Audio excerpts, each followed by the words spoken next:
a gente vai, além de vocês já terem feito também um resgate de conceitos e tal, a gente vai fazer também, então, eu vou começar um assunto novo, tá? Esse assunto ele é super importante, tá? Então, eu peço que vocês vejam esse vídeo com bastante calma e prestem bastante atenção nele. Se for melhor para alguns, né, que não conseguem só ouvir, interiorizar esse conteúdo e tal, então eu até peço que copiem no caderno, né, se tiver vontade, para que realmente vocês não esqueçam ele, tá bom? Então vamos lá. Então a gente vai ver um pouquinho, a gente já falou o que era um átomo, né, que é a menor partícula que existe, né, da matéria, tá? Que os átomos eles se juntam, eles formam moléculas. Essas moléculas elas também se juntam, formam substâncias. E substâncias diferentes fazem parte, então, da constituição de uma matéria, né? Então, por exemplo, um livro. Um livro é uma matéria, isso eu já tinha explicado. Então, vamos falar um pouquinho da história dos átomos. Por quê? Porque hoje a gente vai conhecer a estrutura e o funcionamento dos átomos, tá? Como é que eles são, que informações que a gente obtém através deles e por aí vai. Então, falando da história, né? Os primeiros que falaram sobre átomo, né, disseram que a matéria, a constituição da matéria realmente era formada por átomos, foi o Aristóteles, lá em 384 a.C., né? O C deveria estar em letra maiúscula. Então, só também quero avisar que eu estou copiando o conteúdo dessa professora, da Márcia Elizabeth de Matos Pinto, né? Ela fez esse conteúdo aqui lá em Rio Grande em 2014, tá? Então eu tô colocando a referência aqui embaixo sempre. Então, a gente tem o Aristóteles, a gente tem o Leucipo e temos o Demócrito, que Demócrito é um dos mais conhecidos, tá? Então, o que que eles diziam, né? Que esse átomo, né, era aí uma esfera maciça, ou seja, que ele não poderia ser dividido em partículas menores, tá? Que ele era uma partícula indivisível. Tanto é que a palavra átomos vem de a, que é não, e tomos, que é divisível. Então, não divisível. Aí foram surgindo outras teorias, né? Até que surgiu o John Dalton, né? Nas teorias mais modernas. O John Dalton ele propôs uma teoria sobre o átomo. Ele disse que não poderia ser criado nem destruído nada, né? Porque os elementos são formados por um mesmo tipo de átomo, tá? Então ele continuou dizendo que esse átomo era uma partícula maciça e indivisível, tá? E aí, no final do século, aqui está faltando um acento, 19, né, foi descoberta erros aí de um pensamento mais clássico, né? Veio Thomson, né? Ele falou aí, né, que o átomo era divisível, não maciço e era formado por partículas ainda menores. Então ele realizou em 1897 um experimento que comprovou que o átomo era composto por partículas eletricamente carregadas, a qual ele chamou de prótons e elétrons. Os prótons são quem tem carga elétrica positiva e os elétrons carga elétrica negativa. Então ele dizia que o átomo era como se fosse um pudim de passas, que nem vocês estão vendo aí na imagem, com cargas positivas e cargas negativas. Aí vem então o Rutherford. Né? O Rutherford, em 1911, ele comprovou a existência de um núcleo que concentrava a massa considerável do átomo, contendo aí uma carga positiva, que eram os prótons.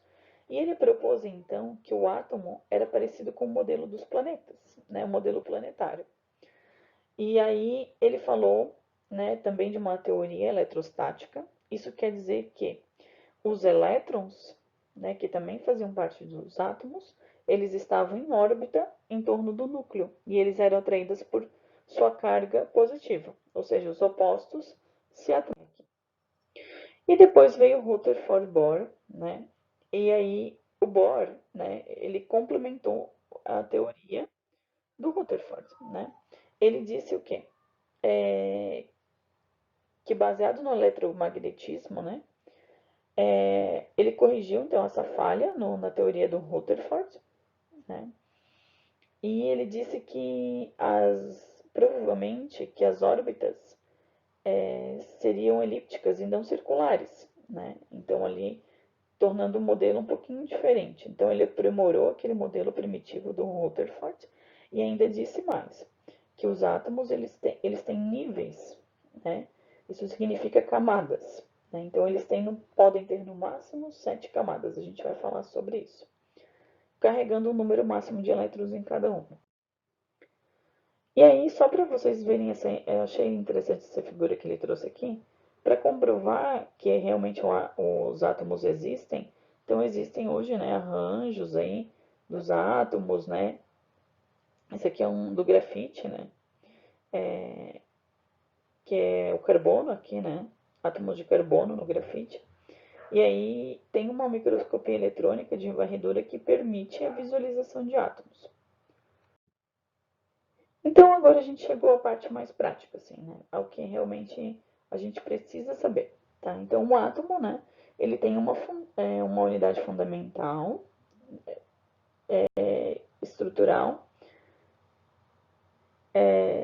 da matéria, tá? Então ele é constituído de prótons, nêutrons e elétrons, e ainda a estrutura dele é baseada em um núcleo e sua eletrosfera, tá? Então aqui vocês podem ver, deixa eu ver se eu vou conseguir fazer. Então aqui, ó, olhem só, aqui é o núcleo, tá? Então dentro desse núcleo existem os prótons e os nêutrons. Os prótons têm carga elétrica positiva e os nêutrons, carga elétrica, não tem carga, tá? Que é carga nula aqui. O que que acontece? Isso aqui é o núcleo, certo? Aqui são as camadas eletrônicas, né? As camadas dos... Vamos fazer de cor diferente aqui. As camadas, então, né? Aqui ao redor, a gente tem, né? Cada uma dessas daqui é uma camada, né? Camada onde ficam os elétrons. E a gente chama isso, que fica ao redor, de eletrosfera, tá? Então, os elétrons ficam nessas camadas. Vejam aqui, eu coloquei umas outras imagens que pode ajudar um pouquinho mais, né? Então, a gente tem o núcleo, a eletrosfera, dentro do núcleo estão os prótons e nêutrons, a gente tem os elétrons aqui, né? na eletrosfera, e eu coloquei para vocês aqui, que talvez fique até mais fácil, como é que fica organizado, então, o número de elétrons, né? Nas camadas, ó. Então, a primeira camada pode ter no máximo 2 elétrons, então aqui tem 2 elétrons. Aqui, né, já tem mais, que tem 8 na segunda, que é o máximo que pode ter, tá? Então, aqui mostrando a questão da carga e aqui mostrando um exemplo de um elemento que está lá na tabela periódica, que é o alumínio, né? Como é que ficariam distribuídos seus elétrons, certo? Então, esse núcleo do átomo, né, ele tem os prótons e os nêutrons e tem cargas muito fortes que estão atraindo eles. Eles possuem carga elétrica positiva devido aos prótons e os nêutrons não têm carga, tá? Como é que é possível quebrar o núcleo, né? A partir de reações nucleares, com uma liberação de energia violenta, que seria muito forte, né? Por bombas nucleares. Esse seria um exemplo. E os elétrons aqui, né? Então eles estão na eletrosfera, né? Que é cada uma das camadas, né? Cada átomo, ele pode ter até 7 órbitas, ou seja, esses sete contornos, que seriam as 7 camadas. Então, olha só, a primeira camada é chamada camada K. Ela tem no máximo 2 elétrons. A segunda camada é a camada L, tem no máximo 8. Por que eu estou dizendo no máximo? Porque nem sempre fecha esse número aqui, tá? A terceira é a camada M, a quarta N, a quinta é a O, a sexta é a P e a sétima é a Q. E aqui é o número máximo de elétrons que cabe em cada uma. Aqui é a estrutura dos átomos, então como é que ficariam organizadas as camadas, e aqui novamente, né, a distribuição das camadas, os nomes das camadas e o número máximo de elétrons que cabem em cada uma. Só que gostaria de frisar que eu sei que aqui o máximo é 2. E aqui algumas tabelas eu estou vendo que aparece 8. Então, eu vi uma outra figura ali que dizia que poderia ser 2 ou 8. Tá? As principais características dos átomos, agora que vem a parte prática de cálculo. Tá? Então, assim, ó, os átomos eles têm um número atômico esse número atômico é igual ao número de prótons. O número de prótons está onde? No núcleo, certo? Se o átomo for neutro, ou seja, se ele não ganhar e nem perder elétrons, que a gente vai ver que isso é possível depois,